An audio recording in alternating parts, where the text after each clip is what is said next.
It's inclusive, it brings people together from all different walks of life, and it displays the creativity and innovation that we have within our society.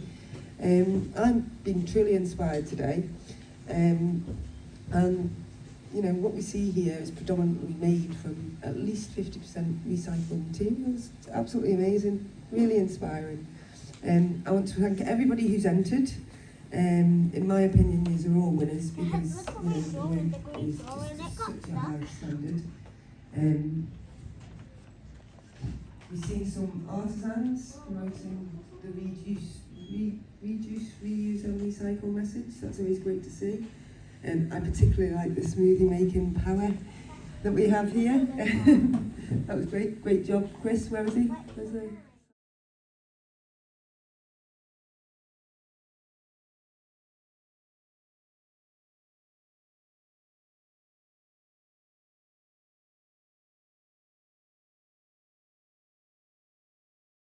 We've got one table there that is just all stuff that people didn't want to be in the competition, they just wanted to show off what can be done.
Man. And we are interested in everything community, everything sustainability, everything that's putting the sustainability of our society first. And I see so much of that in this room. But it's wonderful, wonderful to see you all here. I wasn't prepared to be asked just then. I think I sat in the wrong place. So I don't have any specific. That's S.M.A.S.H.I.N.G. I see. So, I thought what I would speak to you very briefly about is the create part of the RE-CHREE-ATE. Specifically, a big part of what we believe in at S.M.A.S.H.I.N.G is the power of our own imaginations. If we want a world that lives within its means, if we want a world that does good not just for now, but for future generations, then we need to start by imagining that world is possible. I think efforts like this that invite people to imagine the smallest things, the smallest bits of waste as new and beautiful items, that's a seed. That's a seed of the imagination that can bring us to imagine, what if all of those bits of waste, what if all of the things that we currently disregard and see as not valuable at all, suddenly become the beauty, the hope of future generations for a better life. And that applies as much to the single objects, to the small things we throw away, as to those bits of society, those bits of the world from a social justice angle that structurally, globally, we see as disposable. There's a big justice element to our imaginations. And once we can imagine that there's a better world for us, for other people, and we can start to imagine a world that doesn't just look after us now, but looks after everyone, everywhere, and everyone in the future. Thank you, Jim. Good morning, everybody. If you wonder why I'm all wrapped up like this, I was in the sea an hour ago, so we do sea swimming every day, which doesn't cost anything, and it's great for environmental. And even when we're in the sea, we try and sort of help to save the sea by collecting the rubbish and taking anything that's washed up or anything we find in the sea. But I'm not really here to talk about that today. I'm just talking about artwork with recycled stuff. And I've been doing it for quite a few years now, and in fact they asked me to go into the prison to do a series of workshops, art against crime. So I managed to get some recycled roller blinds, and we painted large paintings on them. And we had them in, can you hear me all right?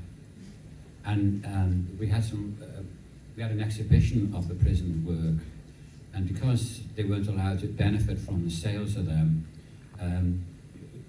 it was a fantastic, we raised £3,000 for the Samaritans out of that exhibition. So just by painting on roller blinds, I've just brought a few things with me, what I've been working on, what you can paint on. Marks and Spencer's have recently, this is not a Marks and Spencer's bag, I'll show this first, sorry. Marks and Spencer's, I've brought paper carrier bags out now, so I've done some designs for them. And so that's one of the designs. Now, can anybody see that? Now, I just used some watercolour paints, gouache, they're called, on these. So, even you can do little bag pictures like that as well. I have brought this to Marks and Spencer's to show them, they're really interested in them as well.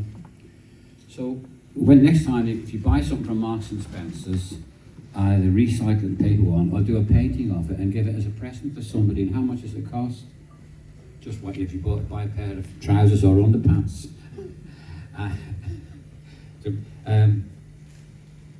Keep the bag or bring it back next time to shop in. They're not awful strong, you know, you couldn't put a load of tins in. But look, how much did this painting cost me as well? So I'll leave them to how to look at. I did this a number of years ago. I was asked to do some paper carrier bags by the Manx government for a project they were doing. They were making gift bags up for some visiting diplomats. So I had to paint 27 paper carrier bags. It's a great name for a book, that, actually. I love the name of it. So I painted some bags. This was one I had left over. So they were going to put some like Manx goods in them, you know, Manx salt, Manx soaps and things like that. But I did this one for myself just to show you. I did a series of paintings called Going Home, and you'll leave this to have a look at after if you like. So it shows you what you can paint and draw on. A lot of people haven't got the money to buy canvases or drawing paper now. So this is what I'm showing people what to use, and I can't sell them, but I try and keep the money just to put money back to myself, so I can afford to buy more paints with me. Unfortunately, we can't get recycled gouache or recycled watercolour, but you can get paper to paint on. So I'll leave that for people to have a look at. And then this bag here I've got. This came with a shopping bag somewhere, so I decided to paint on both sides with this as well. So that's just a nice spring day, two people walking through the woods. And then I found an old magazine. I love the old 1950s women's realm magazines and things like that. I love the illustrations on it, so I thought I'll have a go at doing it. So I produced this picture, and it's a lady just waiting all alone. So it just shows you what you can paint on, you know. Like art, drawing boards and artwork is really expensive, and people haven't got the money to do it now. So I'm saying to people, you can paint quite cheaply. All right, I could get this framed and sell it, but I like it as it is, and I have had offers for it, but I've just kept it for display purposes only. She's quite a glamorous lady, and it could have been in here actually, couldn't it have been? The other thing I did a number of years ago was I wanted to paint on polystyrene, because a lot of polystyrene gets thrown out and dumped. And the thing with polystyrene is, As soon as you touch it, all little bits blow off it, and they blow everywhere, and they never rot down. So I thought if I could do some artwork on it, I could save some of them. So I did a workshop out in Andrea's school, and they did an exhibition of some ceiling tiles they had in a cupboard at the back. I said, these tiles up here, you can paint on them. So everywhere I look, I'm looking for stuff to paint on. And it didn't cost me anything, just to paint. So I painted this little landscape just on a polystyrene one. It's nothing much, but it shows you what you can paint on. And what happened was, though, well, one of my cats found it and was trying to sharpen his claws on, so I'm sorry about that. But what was happening is the word got out that I was looking for polystyrene, and the vans were pulling up and they were saying, where do you want this polystyrene, mate? I said, no. Michael, if you'd like to go and sit at the craft table and just do a quick recreate sign for us. You're not allowed to enter the competition because you're one of the judges, but we would love to see what you could put together in no time at all. Please have a look at what the Ramsey Pier is turning into. We've got Hugh in the corner there who just does some amazing work. I can't believe that wood, it's just so beautiful. Good evening, everybody. My name's Graham Jolly. I'm from the family library up and down, and this is my wife who's a manager there, and Claire over here is one of our friends. I was asked a couple of weeks ago to be a judge, and I looked into it and I thought to myself, wow, what a project. Environment. We're always recycling. We recycle at the family library. We try and get every bits of paper we can get to recycling as much as we can. And we also foster hopefully, people will look at it, at us doing it, and go home and do it. And many people who haven't there have said, you know, oh, we've got the bins now. We're starting to recycle. Because we're making people think more. And I think it's a good project. And I think for us, for the children, the people we work with, they just love it. My speciality at the library is a thing called bibliotherapy. Now, bibliotherapy is reminiscence therapy, and I go to care homes, dementia units, hospice, crossroads, and I take a box of tricks with me, and I just get people to open the gate so they can actually remember things. And I think of it as a sort of recycling of memories. Because you can ask people who are in the 90s, do you remember the Isle of Man 80 years ago? And they go, well, maybe. You show them an object, could be anything about the Isle of Man, specifically to them. And they go, oh yeah, my mother had one of them. And my brother took it and he stole it. And they are remembering these things and bringing people together. It's for young people as well. I've done year 6, it's 11-year-olds, and they just love it at Foxdale School. And they thought it was brilliant. But it's amazing that people of a certain age now are very aware of the environment. They are very aware that one lady said to me, because we were talking about different things, the Isle of Man and clothing, and she said, I wish I'd have kept my clothing from the 70s, because it's nothing like the ones now. Nothing like the ones now. The ones in the 70s, you can still wear now, you know? And I've got a pair of jeans 40 years ago, and the quality is good, you know? And people I find going around as well are talking to their grandchildren more. The grandchildren are talking about the environment because of school and projects they're doing, like Michael was saying about doing on bags. You know, some of the schools have been creating things on pieces of wood, driftwood from the beach, cutting them up, making Christmas decorations.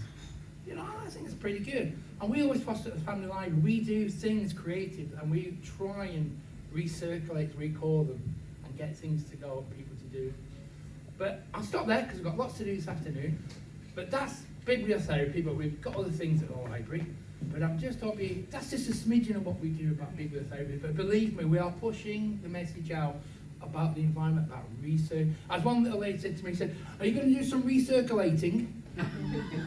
I said, recirculate? She said, you know, that I've got them bins outside my house, and I put my cat tins in, you know. So it's good. But thank you very much. My name's Graham Jolly. Thank you very much. There you are.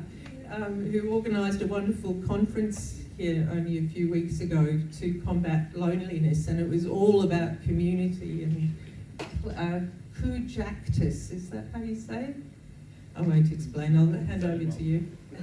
Something happened recently. I was just at a gathering, a celebration if you like, for a local charity called I'll Stand Up to Suicide. It's been going for 1 year. And I was speaking to a gentleman there who came over from Ireland. Colin, his name was, from Galway. and he was telling me, or I was asking, how do you engage with these people that are suffering in regards to well-being? And he goes, one word, hope. And I thought, it's interesting you should say that, virtue, because hope, I was part of a local trauma community charity here, and we established there, or I did, that there was 3 essential virtues we need to progress for our well-being: hope, kindness, and positivity. And that's not just helping other people, that's just help myself. And I live by it, try to live by it every day. In the last few years, I've been trying to get involved in different causes like RE-CHREE-ATE, in my neighbourhood, and community projects. And I learned that recently the word community, actually Latin in origin. I promise I wouldn't pick on my daughter here, but Marina, unity. What's Spanish mean?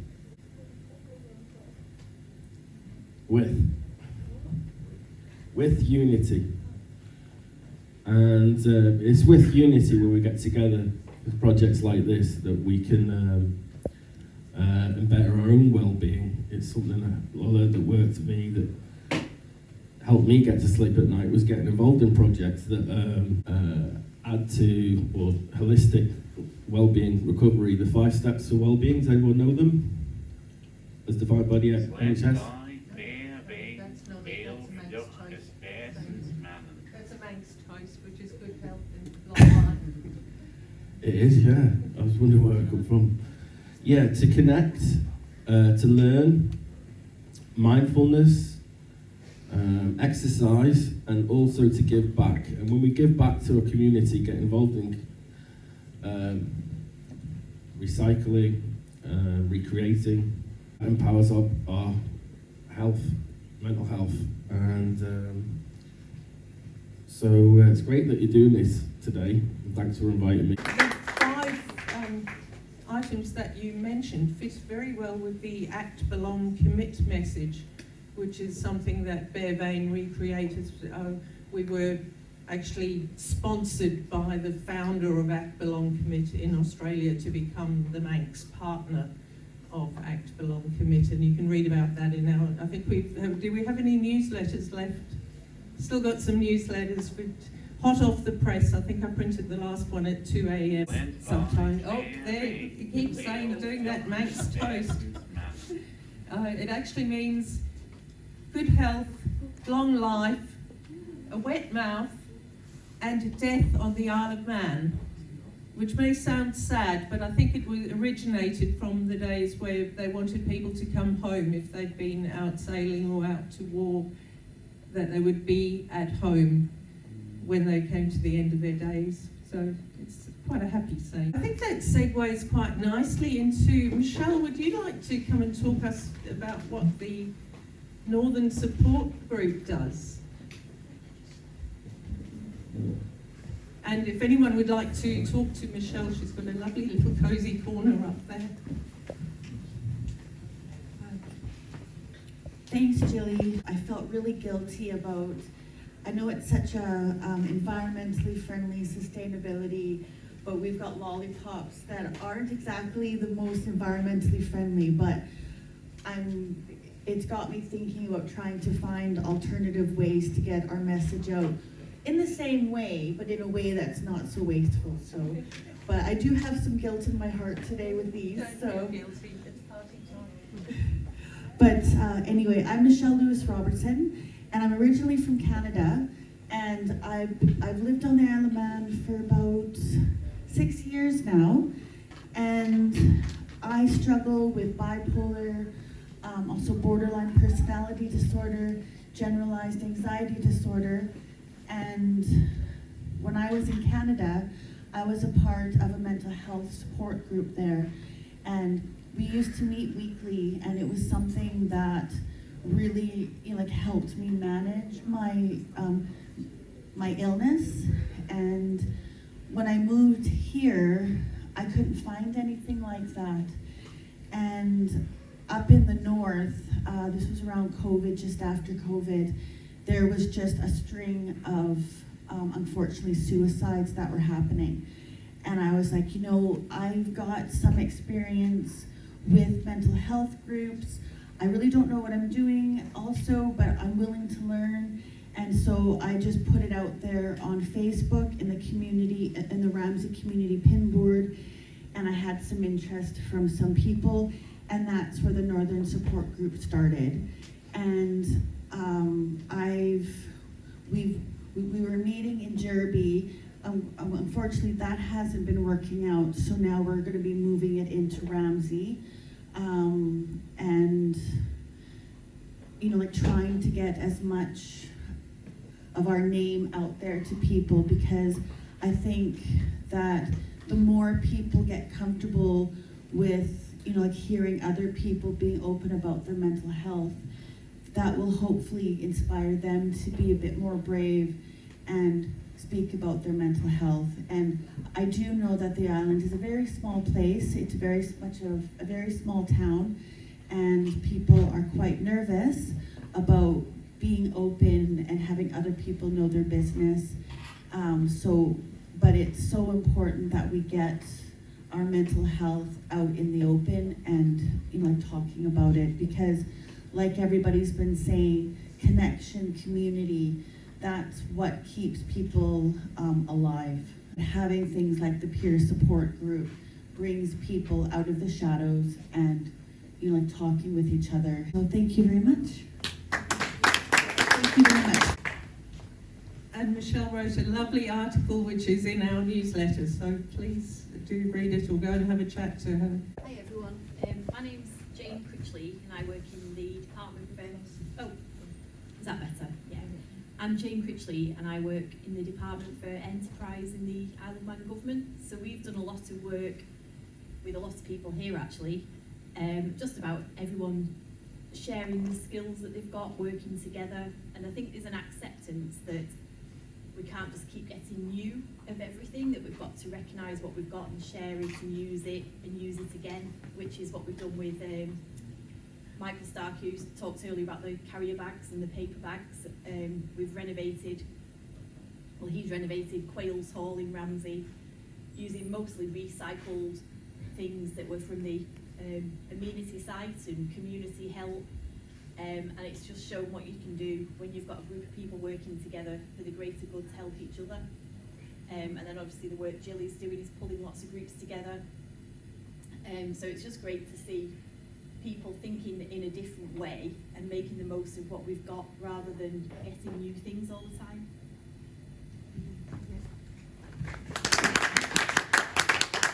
Thank you, Jane. And I'd like to thank both Jane and Linda from Department for Enterprise for all the support that they've given me and encouragement we have one more, and I'm absolutely thrilled that Claire, well, for one thing, that she's still speaking to me, because she lent me her marquee. I've never met her, and I put out a cry on Facebook for our launch of RE-CHREE-ATE at Tynwald, and I didn't have a marquee. And she lent me her marquee. I couldn't believe that the Minister for the Environment and all those other things that you're Minister for was lending me the marquee for the launch, and I broke it.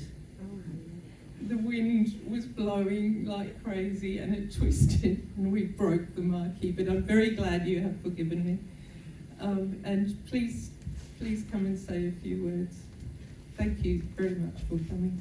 Anyway, but I've got a rotating slideshow which you're welcome to come and sit and watch. Thanks so much, Gillian. I think it was definitely the wind that broke the marquee, not Gillian. But I think it was just one of those things where, when something's sitting not being used, actually we need to all be open to making sure we can share that around and share those resources, because we have a limited amount of things on the island. I just thought I'd take the time actually to talk just about a few of the things that I've been aware of since my time in government. There are things that go on that are often partnerships between people with brilliant ideas, such as some of you here today, Many of the things that I know from talking to Jilly going on in our community actually really work well with some of the stuff that government are trying to do. And I think we're all on a journey, and sometimes it's the small steps, and sometimes we beat ourselves up when we don't get the big stuff right. But actually, if we're on the right path, I think that's just as important, as really focusing in on the big things. So there's just a few little things, I suppose, I wanted to talk about. So one of them's been a project that we have in Deffa with the old scallop shells. So scallops are a huge industry on the Isle of Man. We're going out, we know we've got our fishing boats going out fishing for scallops. And the scallop shells were being tipped into the sea, and people will be aware of that. But actually, when we've done some work and analysis, working with the fishermen, the scallop shells are almost identical when crushed right down to the lime that the farmers are using on their fields to help us grow more crops. So we've started a project now where the lime substitute, we will actually support farmers to use the lime substitute from the shells. So we're actually getting rid of a waste product from our system, but we're also then using it to substitute something that we would be taking from quarries which have got a limited amount, or importing. And I think that's just a really great example of some of the things going on. One of the other things which I thought was lovely when I was involved with the prison in the previous parliament was the prison services were making shopping bags. So they were teaching people a skill through sewing and being able to create something, but it was something that was useful, and it was using material that was end of life, whether that be old sheets, curtains, all sorts of things that were no longer useful for their original intended purpose. And one of the things we moved into actually was we recognised that people in prison really needed to learn sometimes how to cook a basic meal, and often on a limited income. And one of the pairings up, I suppose, we did was working with the food bank. There was a time when the food bank got a whole load of legs of lamb, slightly bizarre thing, but also something that if you're going to the food bank is often a challenging thing to prepare and cook. And the prison were growing their own vegetables. So they did a project where they actually used all of those to create microwave meals, essentially. So to make a lamb stew, something that was much more usable for people who were accessing the food bank, and also for people who were going out through the probation service. So it was a real opportunity to educate and to use in a sustainable manner the products we have. And I think I've been heartened actually, because in my time in government, I've seen there's loads of little projects that come together, often because someone has a bit of an idea. And if the right people are in the right place, and I think that's why some of the work that is happening through Department for Enterprise and that Jilly's really encouraging, as well as so many of you here in the various organisations you're in, I think is really positive, and I think we have a brilliant story to tell on the Isle of Man. And all of that for me ties back to the principles of our biosphere and our biosphere reserve status, which talks about us being a learning place for sustainable development. And I think actually if we put that at the heart of everything we do, we can only possibly end up in a better place and be part of what we're doing in making a better world. So I'm hugely grateful to Jilly, to everyone here for everything you do, however big, however small, because it's all part of the rich fabric that makes us a special island.